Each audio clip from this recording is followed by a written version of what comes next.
Mr. Secretary, as you know, I represent San Diego, the largest military community in the country. Right now, as we are speaking, 2,500 San Diego Marines are off the coast of Iran. Many, many other San Diegans in uniform have gotten 48-hour deployment notices. So this war in Iran is not theoretical for me or for my constituents. It's deeply personal. As you also know, on Easter Sunday, President Trump threatened to destroy Iran's bridges and power plants, writing, quote, "Open the fucking strait, you crazy bastards, or you'll be living in hell. Just watch." And 2 days later, President Trump wrote, quote, "A whole civilization will die tonight, never to be brought back again. I don't want that to happen, but it probably will."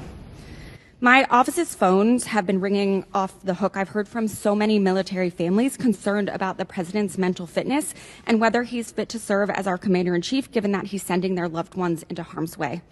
Our troops, who have shown incredible bravery and tactical proficiency, deserve to know that their leaders are focused and stable. So, Mr. Secretary, you are with the president a lot, and it pains me to even have to ask this about our president, but my constituents' lives are at stake. Do you believe that the president is mentally stable enough to be the commander-in-chief? Did you ask the same question of Joe Biden for 4 years? Mr. Secretary, Joe Biden is not the president.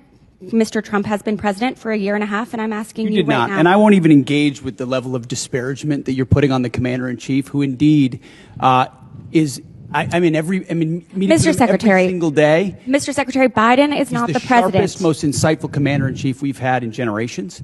And you want to compare, you want to ask that question after you and your fellow Democrats defended Joe Biden, who could barely speak and didn't know what day of the week it was? He governed through an auto pen. He had a Secretary of Defense who went AWOL for a week. I can't be gone for 10 days, for 10 minutes. I will reclaim my time. Gentlelady's time. She reclaimed it. So, as Mr. Jimenez said, we should be taking leaders at their word. So is there a reason that we should not be taking our leader at his word? Iran should not underestimate the will of President Trump and the United States military to achieve our mission.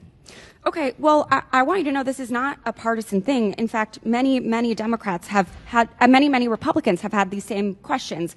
Marjorie Taylor Greene said he's out of control and he's gone insane. Candace Owens said the 25th Amendment needs to be invoked. Megyn Kelly, Tucker Carlson, who you used to work with, Alex Jones, Stephanie Grisham, the list could go on. So how do I explain to my constituents that while they are in harm's way, their commander-in-chief is posting these unhinged posts? How did you explain to your constituents what happened on October 7th? Or what happened in Afghanistan? Or what happened with the debacle and the withdrawal in Afghanistan, where the troops were left? How did you explain that with Joe Biden's leadership? Mr. Secretary, how did you explain that to the Marines that didn't get medals? That we restored their medals because of that disastrous withdrawal in Afghanistan. Did you explain that to your constituents when Joe Biden was asleep at the wheel and he had an AWOL Secretary of Defense? How about this next post? How can I explain this next post to my constituents? I'm Jewish, so this doesn't really bother me, but my understanding is that this is quite offensive to many Christians. So how do you explain this post?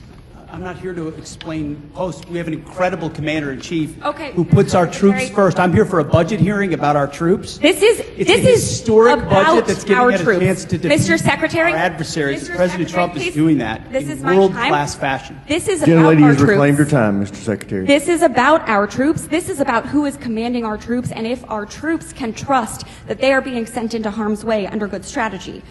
The mental stability of our commander-in-chief is deeply important to our troops. It's deeply important to this country. It wasn't important to you during Joe Biden. I'll remind you that when there were concerns, Democrats came together, and he was not our nominee for president. So I encourage you to have the same courage that Democrats had. Mr. Secretary, you keep saying that he is the best commander-in-chief we've ever had, the best negotiator. Talk to the troops. 13 American troops have died.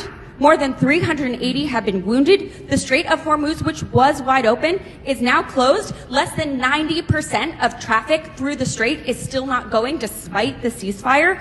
The Iranian regime is still in power. It still has nuclear material. The war is costing Americans billions of dollars. And Mr. Secretary, if you think that this is what winning looks like, then maybe we should be questioning your mental stability. Maybe you are the one responsible for this failure, and the president should think about replacing you. Mr. Chairman, I yield back.